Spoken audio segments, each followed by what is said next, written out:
मैं उनसे निवेदन करूंगा कि माँ भारती की पूजा अर्चना करके ध्वजारोहण के कार्यक्रम को संपन्न करेंगे। तो मैं उनसे निवेदन करूंगा कि वे माँ भारती की पूजा करेंगे और नारियल अगरबत्ती जला करके या नारियल तोड़ करके पूजा करके फिर ध्वजारोहण का कार्यक्रम करेंगे।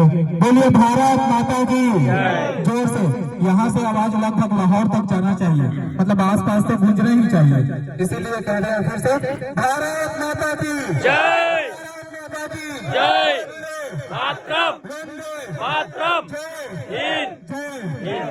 तो मैं उनसे आग्रह करूंगा, एक बार जोरदार तालियों से स्वागत कीजिए।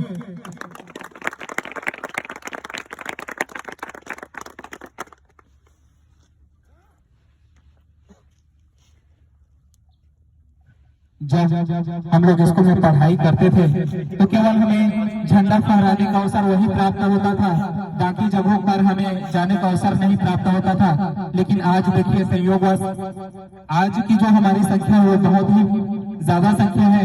हमें ये जानने में बड़ी खुशी होती थी कि जब हम झंडा फहराने पहले जाते थे स्कूल में बड़ी भीड़ होती थी, लेकिन जब स्कूल के निकलने के बाद हमें कहीं पर भी झंडा फहराने का मौका नहीं मिलता था, या ऐसे कार्यक्रमों में जाने का मौका नहीं मिलता है। लेकिन आज हमारे इस ग्राउंड में आप सभी के सहयोग से और आप सभी की बहुत ज्यादा सहयोग से इस कार्यक्रम को मनाने का हमें सौभाग्य मिला है। और 26 जनवरी जब हम मनाते हैं तो लगभग हम साल में 2 बार ही ऐसा त्योहार आता है जिन्हें हम हर्षोल्लास से मनाते हैं।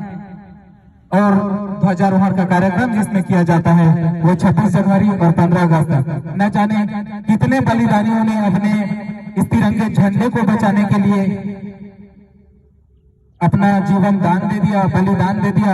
आप लोगों को सरकारी आंकड़ा मैं बता दूं तो लगभग 7,32,780 लोगों ने, सरकारी आंकड़ा जिसका है वो 7,32,780 लोगों ने अपना जीवन बलिदान किया।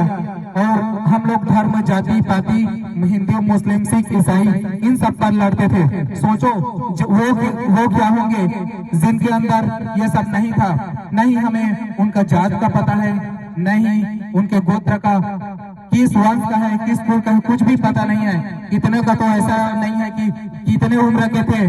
अभी जो सरकारी आंकड़ा मैंने बताया केवल लिखा हुआ मिलेगा, लेकिन जो उनसे भी अलग है वो मिलेगा ही नहीं हमें। ऐसे भी बहुत हैं जिन्होंने बलिदान हुआ इस राष्ट्र के लिए, इस तिरंगे को बचाने के लिए। और आज हम उनका जब सलाम करते हैं तो ऐसा लगता है हम उन बलिदानियों का सम्मान करते हैं। और स्वतः ही है कि सम्मान बलिदानियों का ही होना चाहिए। और इस राष्ट्र को अगर पूजना है तो सबसे पहले हमें बलिदान याद आना चाहिए, और बलिदान आने के ही कारण इस राष्ट्र का पूजा हो सकता है। और इस राष्ट्र के उत्थान के लिए हम सब युवा अगर आगे आए, युवा मतलब होता है वायु, वायु को अगर उल्टा कर दिया जाए तो फिर से हो जाएगा युवा। और वही युवा अगर गलत दिशा में कदम रखे तो भी बड़े से आंधियों को टकरा सकता है, और सही दिशा में कदम रखे तो भी।